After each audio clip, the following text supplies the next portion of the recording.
Hi, my name is Bill Menke.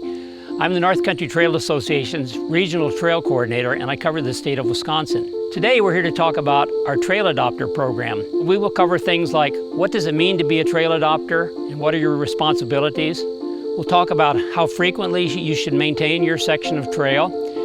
We'll also talk about the quality of trail maintenance. And last but not least, we'll talk about some of the resources that are available to you. Throughout the day, as we approach these topics, we will basically be following this little handbook that's called the Adopter Responsibilities. This handbook is available from headquarters in Lowell, or you can download it. And in fact, if you're an adopter coordinator for a chapter, I would recommend that you order enough handbooks that you can give one to each of your trail segment adopters. That way they can see what their responsibilities are whenever they need to.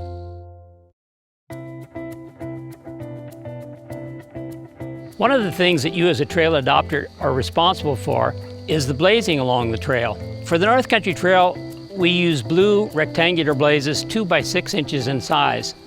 These blazes are placed intervisibly along the trail, generally about 6 feet high. Whenever you're blazing, you should make sure that prepare a smooth surface for the blaze and then that you paint it crisply and neatly with square corners. There's only one color blaze for the trail, and that is Nelson Boundary Paint Blue. You need to stick with that color paint so that we have what we call a thread of continuity along the entire North Country National Scenic Trail. In other words, the trail should look similar in Michigan as it does in Pennsylvania. Whenever you're walking the trail, you should always keep in your mind the condition of the blazes along it. They only last about 4 years, so you should anticipate that you need to repaint the blazes about that often. If you don't, they grow wide as the tree expands in diameter and they get all fuzzy, or they fade out. There are all kinds of reasons why the blazes disappear after about 4 to 5 years. Without them, hikers who are unfamiliar with the trail feel like they're lost, even though they may not be, but they get that nagging worry in their head that they might have gotten off on the wrong trail. It's important that you carefully select the tree that you're going to blaze. It's often said that one well-placed blaze is more valuable than 3 that are improperly placed. You should pick out a tree that stands out from the rest of the trees and isn't blocked by brush or other tree stems. Often we find that the best tree to blaze is on the outside curvature of the trail, so that it comes into view quicker as you're moving down the trail. You'll also find that you may not want to blaze the same tree for both directions. From one direction, the tree might be very good for coming into view, but from the other direction, it might be very poor. So you'll need to choose a different tree from the opposite direction. Whenever you come to an extremely sharp turn in the trail, in those kinds of situations, you want to use what we call a double blaze. And these blazes are offset in the direction of the turn. What an offset blaze really does is alert the hiker that something is going to change, and it puts them on alert to look for a sharp turn. You should reinforce these offset blazes with a regular blaze that is visible shortly after the turn. If you have to remove blazes or neutralize an old section of trail because you've done a relocation, you need to take the old blazes off, and this can be done by carefully scraping them off without gouging too far into the tree. And another technique is to use a spray paint that blends with the surrounding tree colors. One particularly good spray paint, I think it's called Sherwin-Williams Yuma Green. And this is kind of a gray-green color that blends into most tree species' bark. And don't try to just paint your blaze real crisp and square when you're doing this obliteration. You just kind of want to blend it into the tree, make it rough and odd-shaped.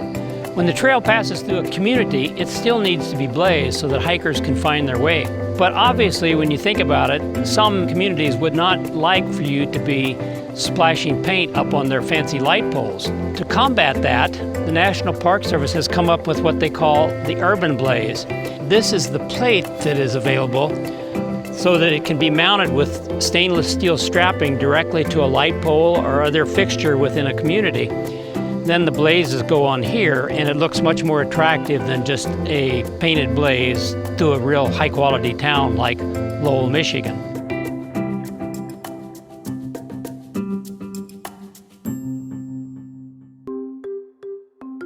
Signs provide necessary information along the trail. And there are a whole family of signs available. You can see all of the signs in the National Park Service Handbook. There are various kinds of signs, but we rely very heavily on the Carcinite family of signs with these flexible posts that are easy to carry into the woods and also easy to drive in most cases. We have a variety of decals that are available, but the way that they're supposed to be used is that at every trail junction or every access point where anyone could possibly get on the trail, we want to tell them what that trail is and what they are allowed to do on the trail. So the first thing at the very top of the post is we put on the North Country National Scenic Trail emblem. Immediately below that, we put on this brown and white strip emblem that says New York to North Dakota. And maybe eventually soon it will be Vermont to North Dakota. Then it says open to hiking and other foot travel, closed to other uses to reduce trail impact and create a premier hiking experience. You know, that's what we're all about, is this premier hiking experience. So we want to tell people at every entry point that that's what this trail is about. Other kinds of signs that are available include destination signs, which are simple wooden signs that are routed, and they'll tell people how far down the trail it is to the next campsite or to a beautiful waterfall. Maybe they'll entice someone to say, well, it's only a half a mile down to such and such a waterfall. I'll take a walk and look at that. Again, it's a way to introduce people to the trail.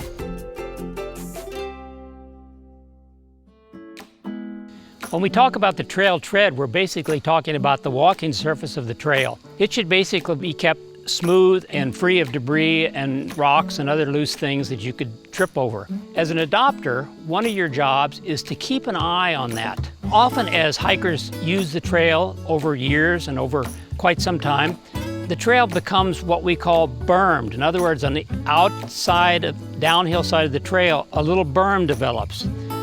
When that happens, it channels water down the trail instead of allowing the water to flow across the trail. Therefore, part of your job is to spot these things and either go through and deberm the trail, or at least realize that it's a job that needs to be done, so you should call in your chapter workers and have a trail day to clear up that situation. Another thing to watch for are places where you see water starting to come onto the trail.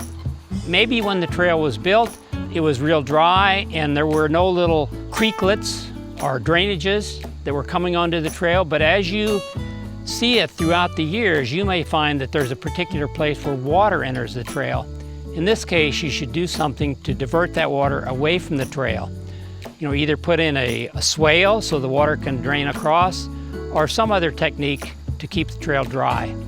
A good time to check for these water situations and problems is to go out right after a rain or even during a rain and see what's happening on the ground.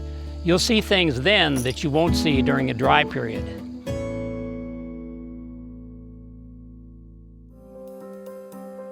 One of the trail adopter's responsibilities is to keep the trail clear of brush and limbs that would brush against the hiker, and also free of fallen logs. And you would be surprised how quickly these things grow in or how quickly limbs fall down onto the trail. Typically, we keep the trail cleared 4 feet wide and 8 feet high. And that's the corridor that you should imagine when you're looking at your trail and trying to keep it cleared. Whenever you're clipping limbs along the trail, remember not to cut them off and create a stub, but you should cut them off back flush with the trunk, or at least back to a lateral branch so that it looks more finished and not like an obstruction. The same is true when you're cutting down brush. You should cut it off flush with the ground, not leave a stump sticking up a foot into the air. Oftentimes we find that there's so much brush along the trail that adopters are trying to lop it all off as it grows in, and what really often works better is to use the DR brush mower. And while you may be mowing the trail every year, perhaps every 3 years or every 4 years, you should take the mower and do it extra wide. You know, instead of just doing 1 pass each way along the trail, do 2 or even 3 passes each way along the trail to get this brush knocked back. That will save an awful lot of lopping time. When you're checking your trail for clearing needs, keep an eye out for dead trees, particularly those dead trees that are leaning over the trail or toward the trail. If they look like they're going to fall down soon, you might as well cut them now while you're there and get them out of the way. Also, whenever you are clearing brush and limbs from the trail, you should drag it back or throw it back so that it's basically out of sight or at least 20 feet from the trail. Now, this isn't so important with all the small brush that you're mowing off with the DR brush mower, but if you're cutting anything more significant than that, you should drag it away from the trail and disperse it from sight.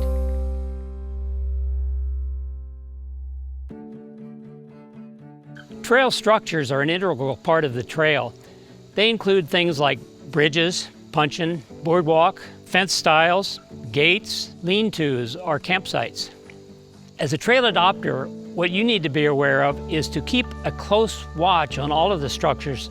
Each year you should look at them to make sure that they're clean and free of debris, and then get down and look underneath. Maybe stick a beam of a bridge with a pocket knife or an ice pick if you happen to have something like that along, or a screwdriver, and make sure that it's not beginning to rot, that the footings are square and firm and not slumping into the edge of the creek.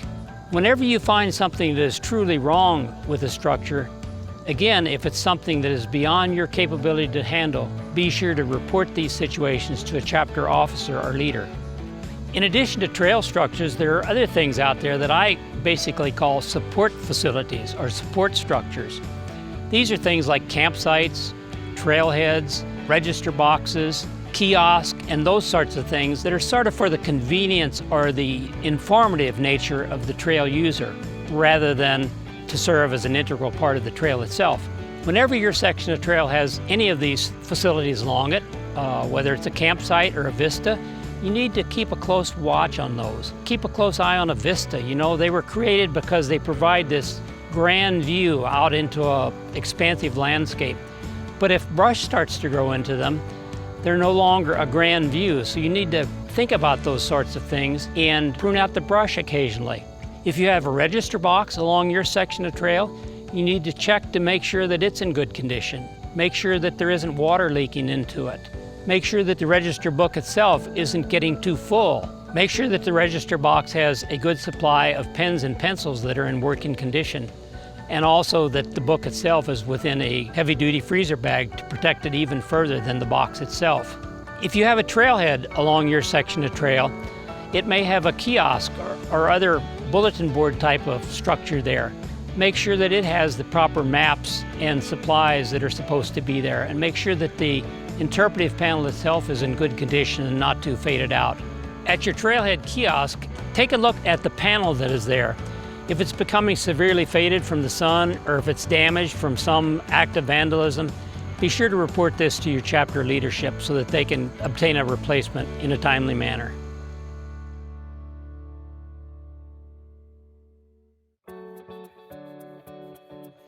As you check your section of the trail, keep your eyes open for any illegal activity that might be taking place. Things such as ATVs getting onto the trail, or even bicycles or horses where they're not supposed to be. And if they do, again, you need to report these things to your local chapter officers or even the agency land manager. Oftentimes, the land manager will take some action to prevent these things or even to help apprehend the people that did it. You can also install carcinite decals with the slash through them to indicate no horses or no bikes. And you can put up physical barriers, such as leaving a key log in place near a trail entrance. But whatever you do, don't get yourself into too much trouble or try to apprehend someone out there.